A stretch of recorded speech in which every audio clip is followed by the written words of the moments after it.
It's the Opperman Report. And now, here is investigator Ed Opperman. Okay, welcome to the Opperman Report. I'm your host, Private Investigator Ed Opperman, and you can find me at Opperman Investigations and Digital Forensic Consulting if you email me at oppermaninvestigations@gmail.com. That's the way to get a hold of me. Really excited about our guest today, Arthur Kane. He's a legend over at the Review Journal. He's written a book called The Last Story, The Murder of an Investigative Journalist in Las Vegas. And that's the story of Jeff German. When Jeff German passed away, when he was murdered in cold blood, some people knew I was from Vegas. Everyone said, "Hey, Ed, did you know Jeff German?" I never met Jeff German, but he was a legend in Las Vegas. And in his honor, Arthur Kane has written a book about him, The Last Story, The Murder of an Investigative Journalist in Las Vegas. Mr. Arthur Kane, are you there? I am here. Thank you so much, my friend. Before we get into the story about The Last Story, the murder of an investigative journalist in Las Vegas, tell about yourself. Who is Arthur Kane? I am a longtime investigative journalist in print and broadcast. Spent a few years in TV myself. I've been a reporter at newspapers like the Denver Post, Des Moines Register, some other ones for years. And currently I'm investigations editor at the Las Vegas Review Journal, where I have a team of 4 investigative reporters who uncover graft corruption and waste of taxpayers' resources. I've been doing that type of work for years myself, have won a Peabody, a couple of DuPont Columbia Awards, and some other major national awards for my investigative reporting, and was named in Journalist of the Year in 2020 and 2022. Feel like I have some experience in this, and I decided to write this book about my colleague and friend, Jeff German, who was murdered in 2022 by what police say is a public official who was upset about his reporting. And I can testify that Mr. Arthur Kane's a very patient man, very forgiving man, because I was late today with the interview, and he was very kind to forgive me and then proceed ahead. Now, you say your specialty is corruption. You must be, is there corruption in Las Vegas? My goodness, is there gambling in this town as well? What goes on in Las Vegas? There is quite a bit of government corruption everywhere, but in Las Vegas it has been the last 5 or 6 years when I was reporter before I became editor. There was a lot of things I exposed that turned into kind of forced people to law enforcement to indict some people, and Jeff and I did a long project that ended up with 5 people being indicted for theft at the Las Vegas Convention and Visitors Bureau. And did some stories about the dental board. The governor ended up removing half the dental board, and the 2 top executives of the board were fired. So there's a lot of problems, and I feel like it's our duty, and the First Amendment of the Constitution gives us the responsibility to expose those so that the taxpayers are not injured. And so that's what I've basically done with my life. There you go. You can read more about Arthur Kane at the Wild Blue Press. They got a little blog for him over there. And also, too, at the Review Journal has a page for him as well. So tell us about Jeff German. How did you meet Jeff German? Well, Jeff was, and he pronounced it German, so I'm going to pronounce it the way he did, but it is spelled German. He was a court reporter at the Review Journal when right before I was hired, and the paper was taken over by a wealthy family and bought by a wealthy family, and they decided to form an investigative unit and put some money into that. And so he was moved from courts to be the first person on the investigative unit, and I was hired soon afterwards as the first outside hire for the investigative unit.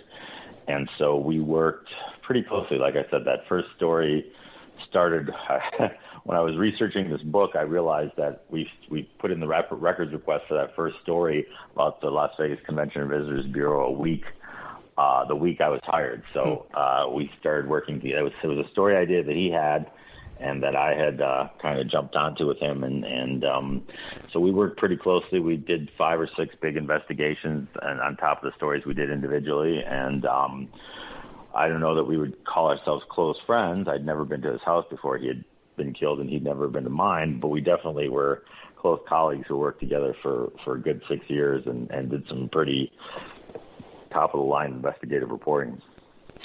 Yeah, and especially nowadays, you can be so close to somebody and never go to their house with the internet and phone calls and stuff. Everybody's got a phone in their hand. Why don't we do this in reverse a little bit? How did we lose Jeff Gman? On the Friday before Labor Day, 2022, he walked out of his house. We don't know why. Went to the gate in his backyard, and an assailant jumped out and stabbed him 7 times in the neck and torso. He collapsed, probably died instantly. His carotid artery was severed in the assault. He collapsed and was behind a bush and wasn't found by a neighbor until almost exactly a day afterwards. So he was found the morning of the 3rd. And it was at the beginning, it was a kind of a whodunit because police first thought it was maybe some sort of a love gone bad, and then they thought maybe he had surprised a burglar. There was video of the attack because his neighbor across the street had cameras that they were probably the size that you would see in casinos, big bulb cameras, and so once they found his body, they started putting out press conferences showing video of the assailant. He was dressed in a way that it wasn't identifiable who he was. He looked like a road worker with a big sun hat and stuff like that. It was still pretty hot when it happened, in over 100, I think 10 degrees, when the day that he was killed. And then by Wednesday, they had released Tuesday, they had released a picture of the truck that he was driving, and someone recognized that truck and called or texted police. And initially, there was a lot of speculation that it was organized crime. It had to be organized crime because he was such a crime buster reporter. Well, I mean, a lot of the mob stuff has kind of moved out of Vegas and been kind of replaced by the corporations and stuff like that. So we probably didn't think it was organized crime just because they'd been gone for 2 or 3 decades by the time that he was killed. There was some discussion on what he was writing about. He had spent some time writing about, right-wing militias and groups like that. So there was some speculation there. Obviously, he had just written a story about a guy named Rob Tejas or Tellis. So he has 2 pronunciations of that name, but I think it's Tejas is the one that he uses most often. He was a county public administrator who was alleged to have been an abusive boss and also having an affair with a subordinate. So that was the last story Jeff wrote, and that story ended up helping that guy lose his re-election bid. But there were other people that he had made mad with his reporting. So if the police weren't right about it being a surprising a burglar, then there's a potential that some of those people could have been involved in some way or shape or form. And this Tejas fellow has turned out to be quite the odd character. I believe, is he currently representing himself? No, he finally, I guess we should bring the audience who doesn't know. So that Wednesday after the truck was released, somebody in Rob Tejas' office, where he was public administrator in Clark County, called police and said, hey, that his wife has the exact same truck, and they arrested him and charged him, and he was indicted eventually for murdering Jeff. And prosecutors and police say that he did it because he was upset at the stories, and Jeff was actually getting more information about his communications with a woman that he allegedly was having an affair with. And he was actually notified the day before the murder by the county that they were going to release some records after the Labor Day weekend to Jeff. So basically, he went to 3 or 4 attorneys, represented himself for a long time, but then a couple of months ago hired a pretty high-profile criminal defense attorney here named Drastovich, who is taking over the case, which is supposed to go in August. But it appears to be open and shut, too, as well, so we'll see what happens there. A lot of my audience as well, when people think of Las Vegas, one of the big topics that comes up is the October 1st shooting. Were you guys involved in investigating that? Oh, yeah. That was all hands on deck. That was the highest or the worst mass shooting in the history of the United States, with 60 people who died, 58 on the scene, and 2 eventually died of their injuries months or years later. So they think the toll that they say is 60. Yeah, we were scrambling. It was obviously all the national media was in town. Jeff actually broke a huge story that ended up being picked up by a lot of national media that the shooter was trying to shoot at the fuel tanks across the street at the airport because he wanted an explosion that would draw people away from the airport and closer to the Mandalay where he was shooting from. But he didn't realize that jet fuel will not explode because of a round. You need to have open fire to get jet fuel to or a spark, right? And so there were holes in the fuel tank, but he never was able to accomplish that explosion. So that ended up being probably one of the biggest scoops the paper had, and Jeff got that from his sources, which were important to him. Yeah, and if you didn't live in Las Vegas at the time, like the highways were shut down that night. There was the whole town was like in chaos. The highways were shut down. I couldn't take my kid to school the next day. And then later on that week, there was a threat at the school, a copycat type threat at the school. We had to keep her home again. But the average person out there will talk about that story and say, well, it was never solved. Well, there's no motive. What kind of conclusions did you guys come to? My conclusion is that the shooter specifically made it to make sure that no one knew why he did it, because he was trying to screw with people's minds.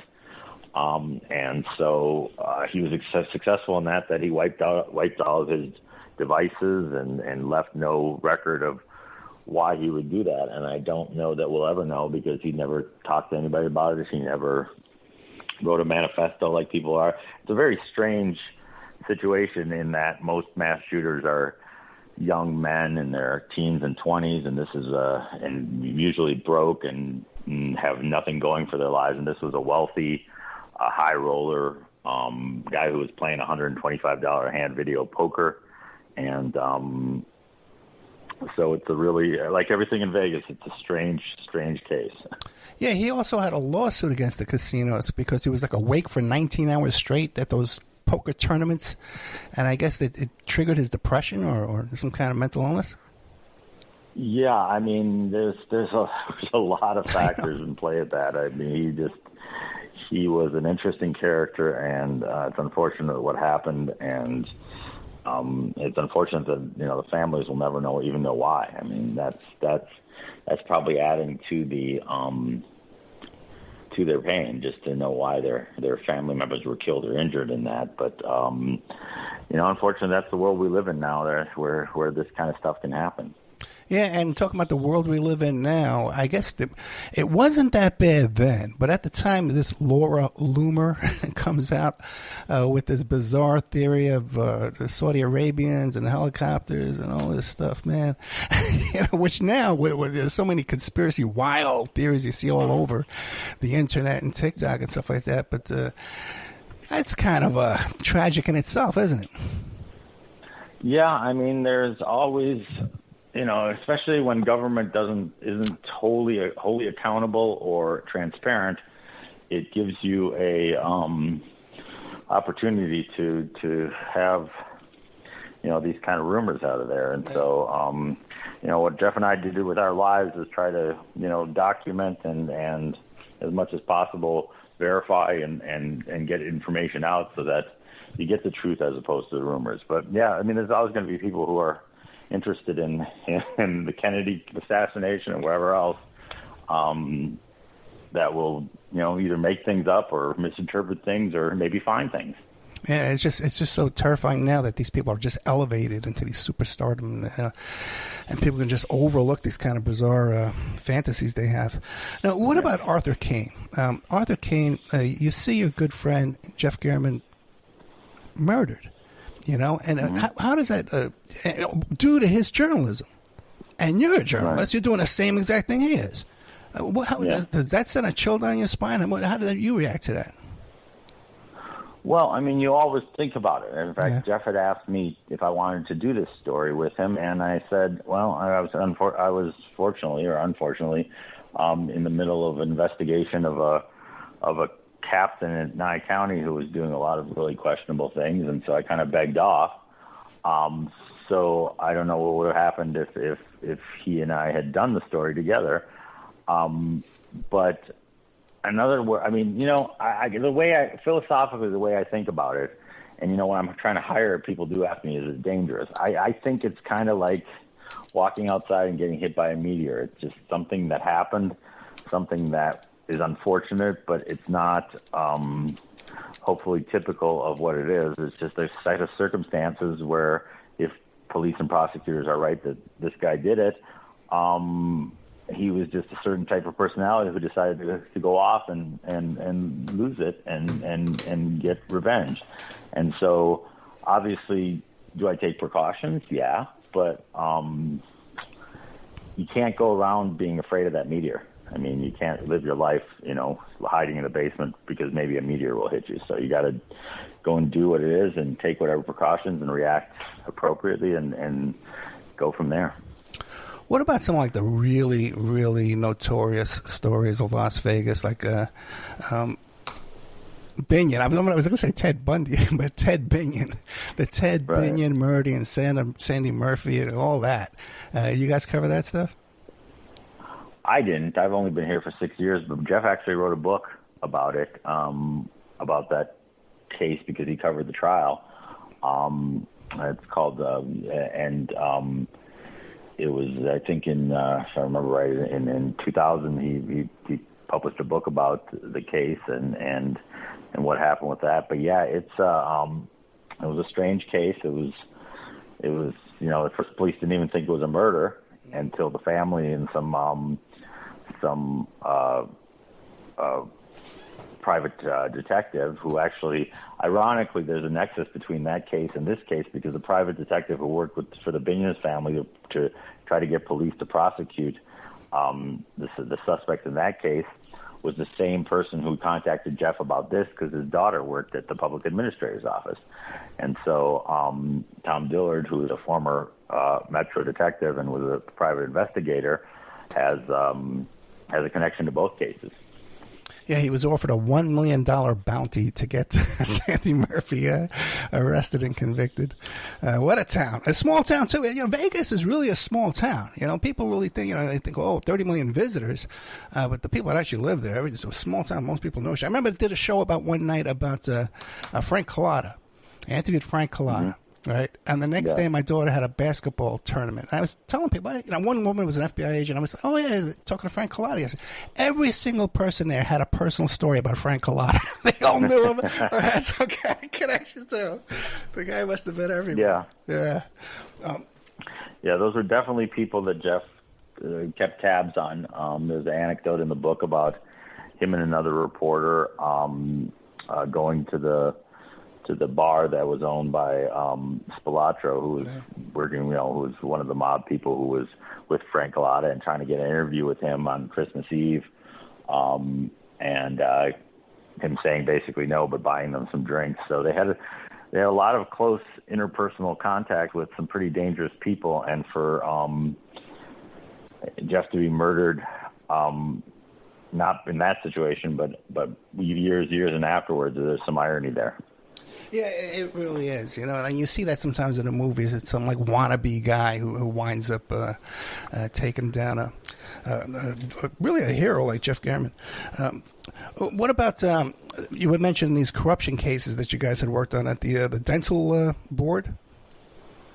Well, I did the story on the dental board. Jeff and I worked on the Las Vegas Convention and Visitors Bureau, which is actually a government agency. Most places it's a nonprofit that promotes the city, but here it's a county agency. The head of the agency some years made $1 million a year in taxpayer money, and to promote the city. They're the ones who came up, or they hired the firm that came up with the slogan, "What happens here stays here," And so we, early on, Jeff had been hearing that there's a lot of waste and mismanagement there, and so we looked into their receipts and found hundreds of thousands of dollars spent on alcohol. We found, I think, an $8,000 steak dinner for 8 people. With bottles of wine. We found, them going to clubs and buying themselves Tiffany jewelry on the taxpayer's dime.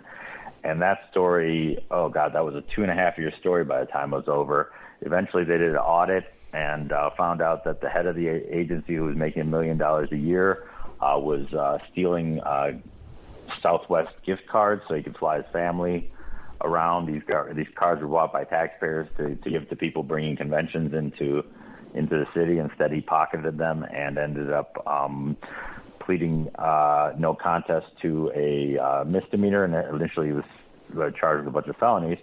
But the DA gave him a break and let him plead to a misdemeanor, and his career was pretty much ended at that point. But he was a really powerful mover and shaker in the city, because that agency has a lot of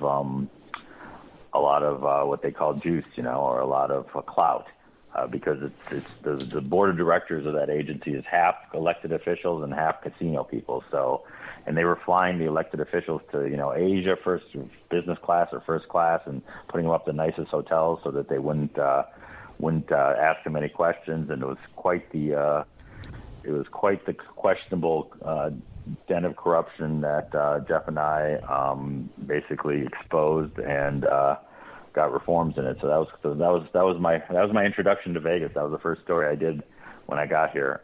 You must have made a lot of friends then, right? Showed up in town. You don't make a lot of friends in this business.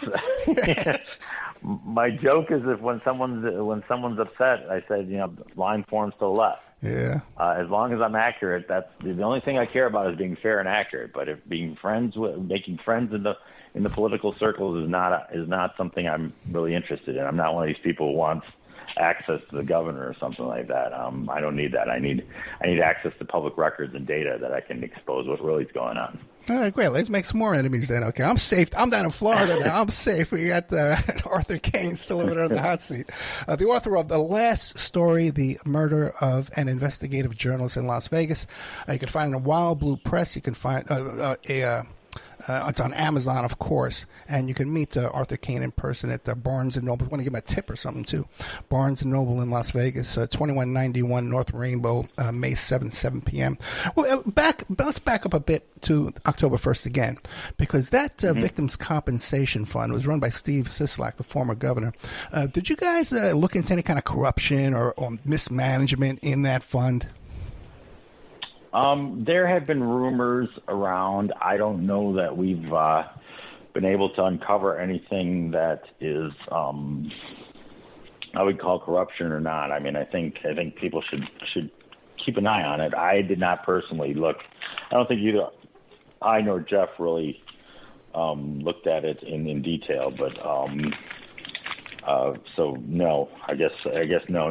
Maybe it's something I can assign one of my reporters now to look at if we have a better information about it. But I don't think anything was really proven about any kind of problems with that. Yeah, just the usual complaints, I guess.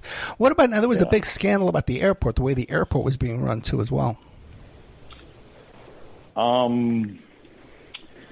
Yeah, I mean, that just got renamed basically for Harry Reid, which was a bit of a controversy. And, there's every once in a while things pop up. I did a story about county officials using their parking cards where they're supposed to park there for official business. They were using them to go on vacation and get the free parking. I just came back from a trip to Chicago, and I know car parking is not cheap there. I think 3 days cost $54. So it was kind of a bit of a benefit that they weren't supposed to take. So, but there's always, it's you started out by saying Vegas is a small town, but there's over 1 million people in the area, and there's a lot of government. There's a lot of that government will take advantage sometimes when they can. Yeah, and just an Uber ride from Henderson to the airport is like $50-$60 too. So yeah, it's just a joke. What about police? After leaving Las Vegas, and to quote a movie, I don't want to get into that, but I moved to Las Vegas, and I start getting pulled over all the time by the cops in Las Vegas, and I just got used to it. You know, I'm gone now. I never get pulled over. You know, like Vegas being like your car registration, the stickers expired. You're pulled over that same day, man. They got you right there. Cops are everywhere. Now, do you guys cover any kind of abuses with the police and these police shootings and deaths, like Eric Scott and this Byron Williams I can't breathe case? You guys cover any of that stuff? Yeah, we did. I did an investigation right around the time that all those things, looking at discipline at the police department, the big police departments in the area, and I found, which is unfortunately kind of typical of a lot of police departments, is that there will be complaints by people, repeated complaints against one or specific officer or another, and nothing's done about it. And we were able to document. Henderson actually released a trove of records in response to our records request, showing that there are 5 or 6 or maybe a dozen people who've had repeated, pretty substantial complaints, who not only haven't been fired but were promoted through the system. And you can find that story at the RJ. It's still up there. It's a project with video and stuff like that. And but you know what's frustrating about it is you spend 6-8 months on a project like that, and then nothing really happens. I mean, then you know, one of my reporters continued to find stuff in Henderson with problems in the department and the lack of discipline of people who may not be qualified or shouldn't be police officers. And so that's one of the more frustrating things, because obviously if we expose something, a lot of times things will change. But when it comes to police, a lot of times it won't. And you know, it's concerning, because you're right, they have the power to pull you over. They have they can shoot you, they can do other things, they can take away your freedom, and so they really need to be held accountable more than pretty much any other agency. And a lot of times, because of the culture there, they're not. Yeah, the George Gomez case. And that other one, too, where the fellow who was actually a police supporter shot his gun into the BLM protest, but then they tried to make it look like he was pro-BLM and he was a shooting against the police. Is the press complicit with that in Vegas, you think? The news, the TV news? I know I'm not accusing Arthur Kane, of course. I think it's a difficult thing to get at, because the police refuse to release the actual investigative records of the officers and their complaints. There's a citizens review board, and they do some things, but I think the biggest problem is that the police unions have been able to basically cow the administrations into not firing a lot of these people, and cow the legislature into not acting in a way that would reform the system. And I mean, a lot of these public workers unions are very powerful, and they've been able to get themselves a lot of benefits and salaries and pensions on the taxpayers' dime, and and then also thwart accountability. And so it's kind of a double-edged sword about that. I'm getting depressed. I don't know about you. Sorry. Welcome to my world. I know, man. I know. I've left Vegas. I left Vegas about 2019. So that's pretty much about the same time you showed up, I guess, and started working at the Review Journal, at least. What about the corruption at the family court system in Las Vegas? You cover that? You know, that is such Jeff that was one thing that Jeff would always say. It's just such a web there that it's almost impossible, because, you've got emotions on both sides, and you're dealing with people's kids, and so it's almost impossible to sort through that in any systematic way. We get allegations once a week of someone saying the judge was biased against us, and then you look at the case, and all of a sudden you realize, well, this person was abusing the kid or left him in the house, and stuff like that. So we haven't really dug into that, and I don't know how you could do it in a systematic, fair way, because it's just such a heated situation. Police say the most dangerous calls to them are domestic calls, right? Because of the emotion, and I think that's the same for a family court. Oh yeah, there was just a murder down in Summerlin, right? A couple of attorneys, and they had at a deposition. The attorney shot his daughter-in-law, son-in-law, and their attorney, daughter-in-law, I think it was. He shot his ex, or his son's ex-wife, and her new husband, who was a prominent attorney representing his ex-wife in this domestic case. So yeah, that was I didn't get involved in that story because there wasn't much to investigate. It was pretty clear cut what happened, but our newsroom definitely was all hands on deck on that one because it was really high profile people, really well known people were involved and shot and in the shooting and being shot. So that's always a strange situation.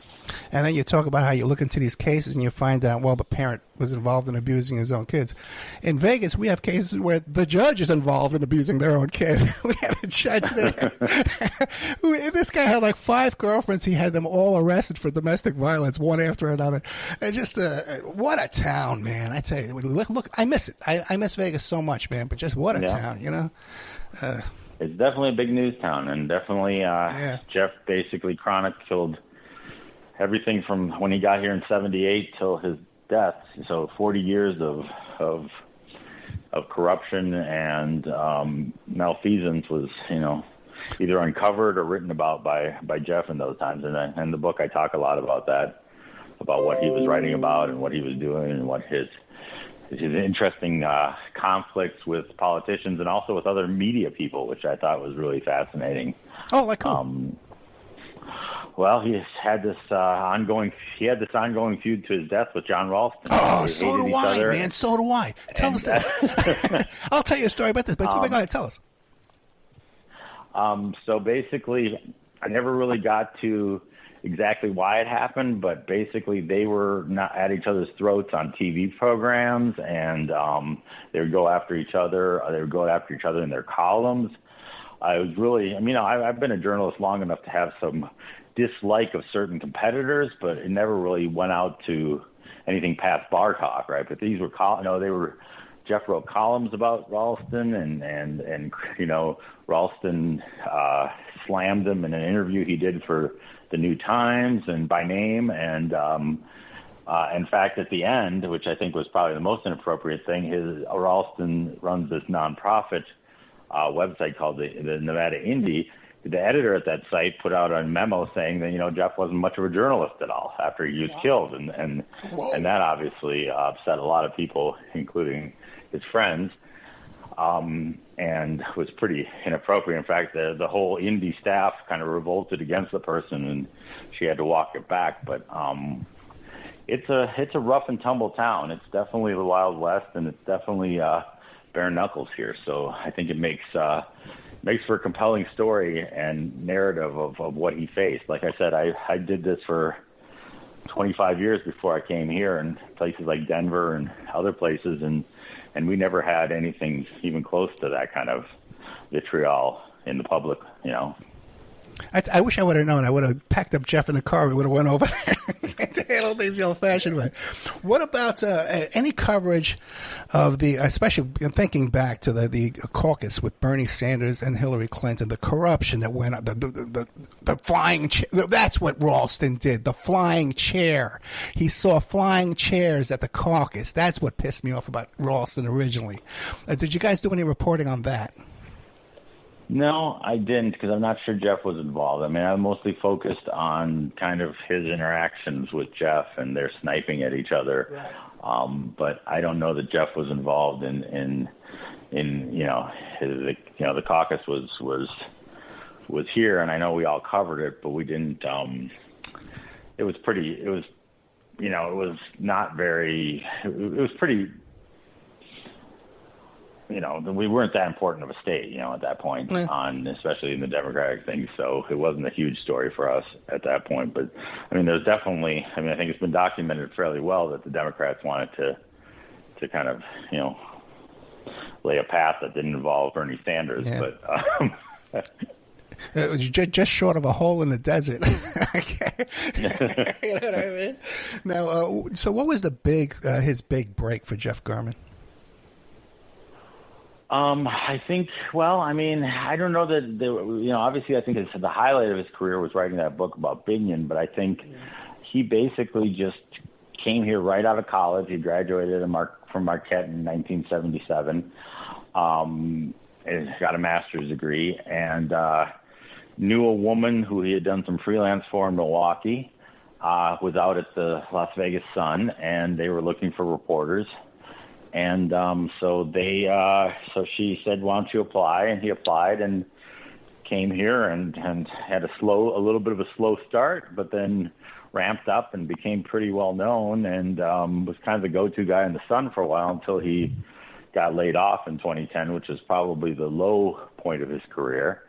I talk about how he actually was crying once they told him that he was no longer a reporter, because that was pretty much his whole life. And then, fortunately for him and us, he a few months later was hired by the Review Journal, with a paper that he hated for years and years, ironically, but then grew to love after they hired him and gave him some opportunities. And so, they put him on the investigative team, and the rest is history. He kind of, spent 6 years doing what he loved to do before he was killed.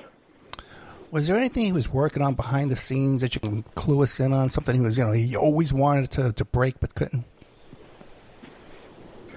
No, I mean, he always wanted to talk about, he always wanted the corruption and digging into whatever agency he could get his hands on. I mean, I think it's interesting that the day before he was killed, the county told the suspect in the murder that they were going to release documents about his communications with this woman who there's videotape of him in the backseat of a SUV with this subordinate, both of whom were married to other people. Yeah. And so the interesting thing about that is, as soon as he was killed, the county decided not to release that, saying that was part of the investigation or that was personal. And so, I assume that those will come out in the trial in August, and I'm interested to see what those internal messaging things that they were going to release to Jeff actually say, because I don't know how damaging they are. But clearly, if you're in the back of an SUV with someone who's not your wife, you have some answering to do to your wife. Yeah, but on top of that, there was all kind of crazy allegations. This guy's behavior at that office was crazy. And right. There was just all kind of allegations. But now, is that standard practice for the county to notify this administrator that, hey, we're releasing documents about you to this investigative reporter? Is that standard? Unfortunately, it is. Really? Unfortunately, it is, because their claim is that, they want to make sure that the person, if there's something damaging, that they have a chance to talk to their spouse before that's in the paper. And so, and it happens all the time. We see, you get open records that actually have the email saying, okay, we're going to release these open records to Arthur Kane or Jeff Gman or something like that. So we kind of know that this is happening, right? And a lot of times the PR people will look at the records beforehand, or the lawyers will, and so because they want to know what they're going to have to respond to. So yeah, it is actually typical. I don't know how appropriate it is, considering that this is stuff done on a taxpayer-funded computer, right? So It's not really, it's really the business of the taxpayers of what's released, but apparently most agencies do that, and it's another benefit for the people, for the public officials. We're talking about like the risks you take, as an investigative reporter, God forbid some guy's going to show up at your house with a knife and start stabbing you. But what about the more subtle things? Like even Roston, he had that DUI arrest, and like the cops pulling you over, a little subtle harassment and stuff like that. Does that kind of stuff concern you? I will tell you, I do not even have one or two drinks and drive. I would take the Uber. I mean, I have on my way home. There's every if I go out play poker late at night and I come back home, there's a gauntlet of people being pulled over on my path home. So I'm always very careful about making sure everything I do is on the right side of the law. You always worry about it. I mean, in the book, I detail at least two other violent incidents that happened. Jeff, one time he was punched by a court employee who was also at the time a bag man for the sheriff and for a guy who was doing loan sharking for the mob. And then he got into a shoving match with the with a top lawmaker in Carson about something that I never figured out what the story was about, what he did, but I was able to confirm that, sure enough, they got into a tussle at a bar. And so those were just the physical things. And then there's all these incidents where people would call him out in print, whether it's Ralston or the Attorney General called him a small, little, bitter man, and Jeff had to respond in a UPI story, and Jeff had to respond that he's glad that the Attorney General is reading his column and that he's not small. So there was it was definitely in the 70s and 80s. It was rough and tumble. It apparently still is, and it's a unique place. I tell people that Vegas is one of the characters in the book, right? I mean, it's really the whole history and the circumstances and just the attitude of the place that Jeff worked is different than I think most other places in the United States. Now, who was the sheriff who was the sheriff that had a problem? Oh my God, that was so long ago. That was in the 80s. It was Bill. I forget who it was. So I know who you're talking about.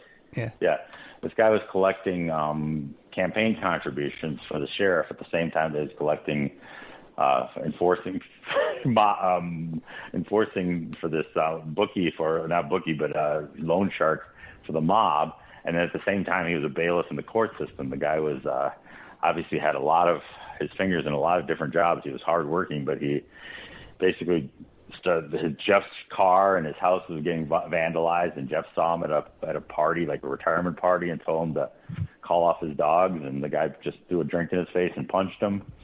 And there's some the funny thing about that is the police officer who came to take the report also hated Jeff because Jeff was writing about the shooting that the officer was involved in. In fact, the shooting was portrayed in the casino. Definitely inaccurately, it was portrayed in casino, but it was a pretty high-profile shooting. And so this cop was involved in lawsuits about that shooting at the same time he was taking this report. And Jeff kind of said, "Oh my God, I can't catch a break.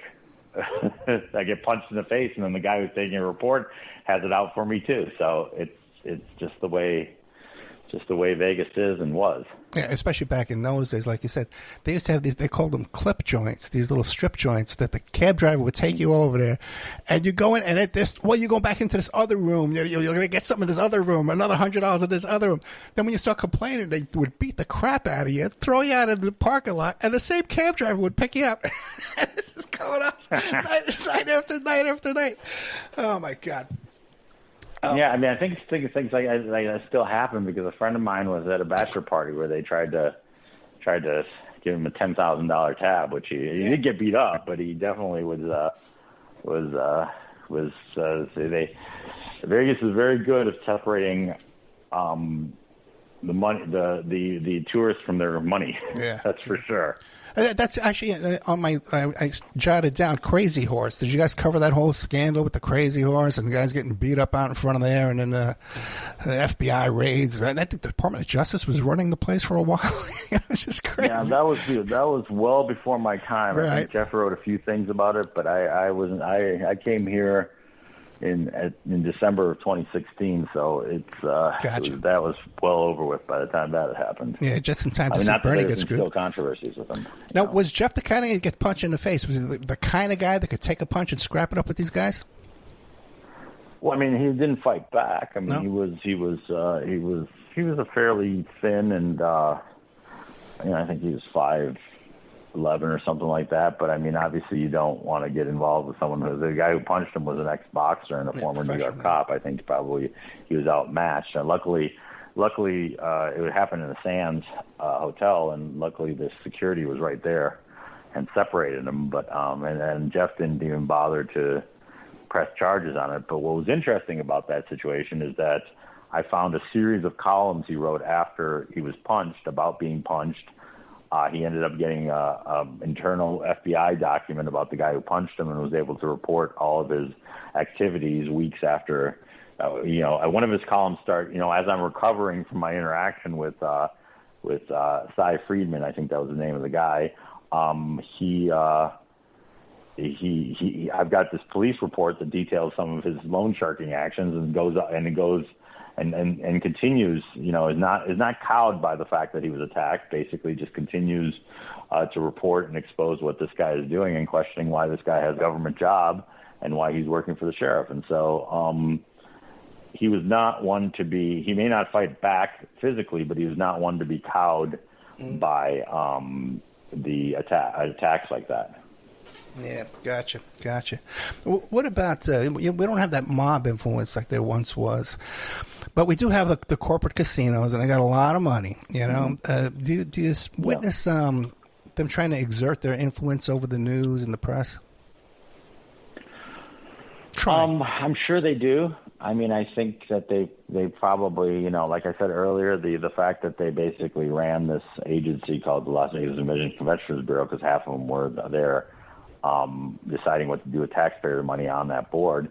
Of course, the company that, when it's a company town like this, there's definitely exertions. I've never had, and I don't cover casinos, right? I was mostly government, but I've never had anybody call me up or tell me not to write something because a casino is powerful, and that would be the worst thing possible. I've written stuff that is adjacent to casinos, and those stories came out, but I'm sure they tried to exert themselves. They got the money. Those casinos were not built on losers, right? I mean, if you've been into any of those big casinos on the Strip, they're pretty impressive monuments that were very expensive to build. So we definitely have, some power players there that could try to influence it. But hopefully the journalists here are independent enough not to take that bait. Now, what about, we just had a thing over there with this computer hacking thing, right? Now, that wasn't nationwide. It was slightly nationwide news, but that was a big, big, big deal, man. What do you know about that? What can you tell us about that?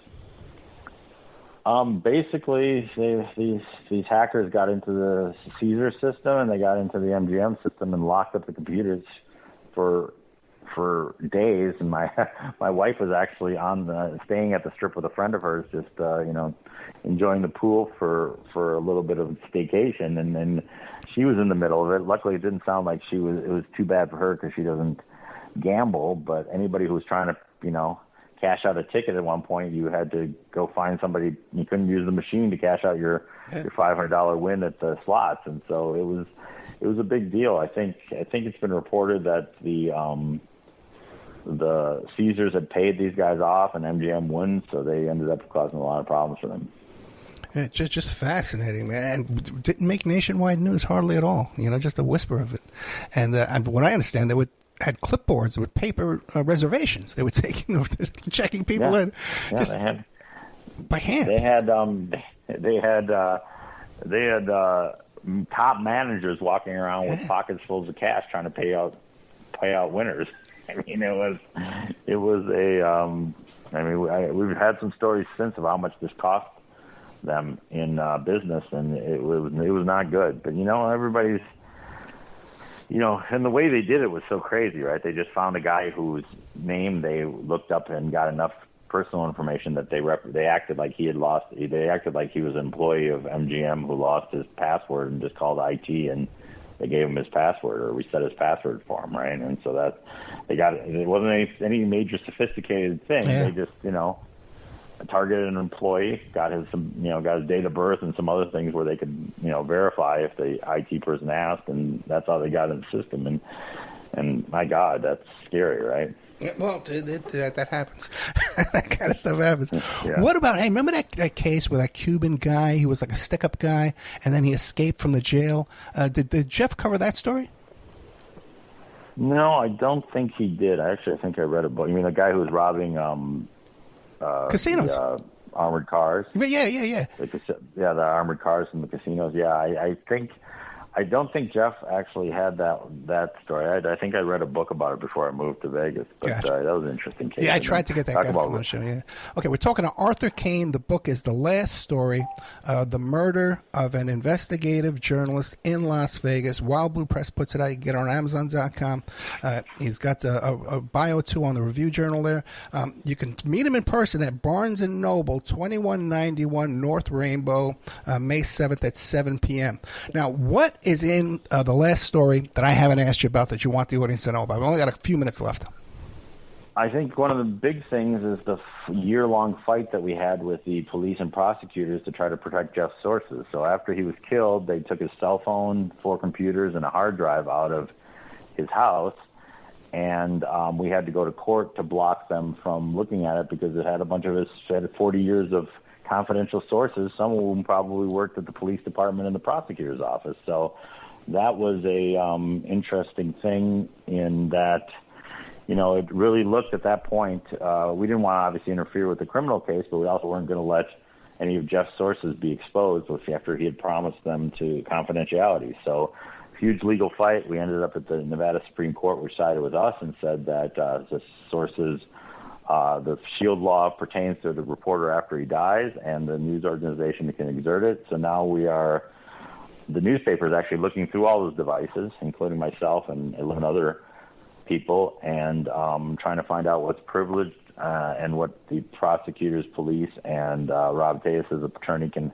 look at. And so that ended up being a huge precedent-setting lawsuit and cost us a lot of money, but it was well worth it, just because if you can't protect your sources, no one's going to come to you and tell you stuff, and we can't do our jobs without people coming in and telling us about corruption and waste and things that we need to write about. So that was really an important thing that kind of came out of all this, is that ruling in November by the Nevada Supreme Court. Oh, yeah, that's crazy huge, because just imagine he could have investigations there of the actual cops that are investigating the murder. You know what I mean? Total conflict. Yeah. Oh, my goodness. Okay, yeah. Arthur Kane, thank you so much, my friend. Again, I apologize for the delay and all the problems today. The last story, The Murder of an Investigative Journalist in Las Vegas. You can find it at Amazon. It's published by Wild Blue Press. You want to meet him in person? Get your book signed. Barnes & Noble, 2191 North Rainbow, May 7th, 7 p.m. Mr. Arthur Kane, thank you so much, sir. Thank you. Good night.